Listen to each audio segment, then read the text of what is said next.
Allez, on plonge directement dans le vif du sujet. Bienvenue dans cette nouvelle analyse visuelle. Aujourd'hui, l'attention se porte sur une étape absolument charnière en programmation C. C'est le moment précis où l'on décide d'aller au-delà des simples types de base pour commencer à bâtir des architectures vraiment sur mesure. On va explorer ensemble les structures. Et franchement, c'est un concept ultra puissant pour rendre le code plus intelligent, beaucoup mieux organisé et surtout infiniment plus proche de la réalité. Au menu aujourd'hui, on commence par une petite introduction aux structures, ensuite place au grand match, tableau contre structure. Troisièmement, on verra comment modéliser des objets réels. Quatrièmement, on jettera un œil sous le capot avec la représentation en mémoire. Et pour finir, on passera à la pratique avec la déclaration d'une structure. Section 1. L'introduction aux structures. Voyons pourquoi il est indispensable d'évoluer. Quand un projet prend de l'ampleur, aligner des dizaines de variables indépendantes, ça devient très vite un vrai chaos. Et c'est exactement là qu'intervient la structure, qu'on appelle aussi parfois enregistrement. En fait, il s'agit d'un tout nouveau type de données, constitué par un ensemble de variables. Et attention, le mot-clé absolu à retenir ici, c'est hétérogène. Ces variables peuvent être de types complètement différents, mais elles restent regroupées au sein d'une même entité. C'est littéralement une révolution architecturale. Section 2. Tableau contre structure. Une différence vraiment fondamentale. C'est un peu un match de boxe conceptuel qu'on a là. Dans le coin gauche, le tableau.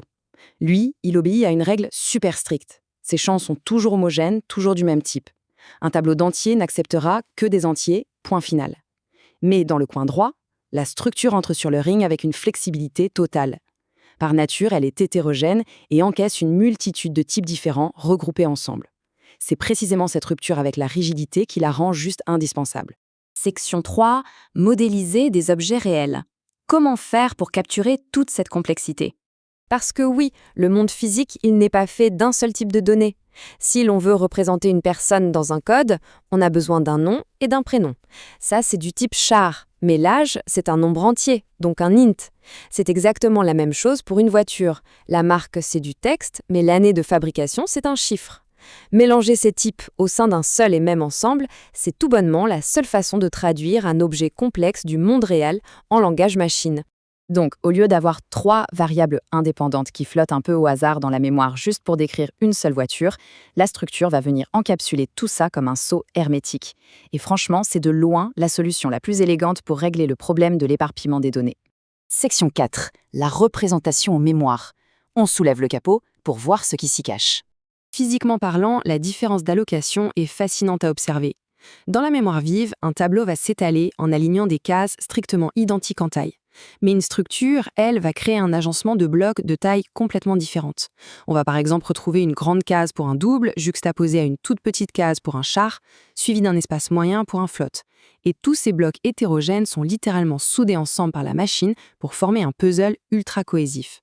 Section 5. Déclarer une structure. Passons à la syntaxe en pratique. Alors pour passer à la pratique, la syntaxe est redoutablement logique.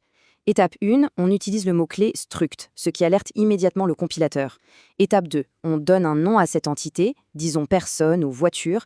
Et enfin, étape 3, on ouvre les accolades et à l'intérieur, on va simplement lister nos variables internes en mélangeant allègrement des chars, des int et des doubles. Bref, une recette super simple pour bâtir une architecture extrêmement robuste. Et là, il y a une réalisation fondamentale à bien retenir.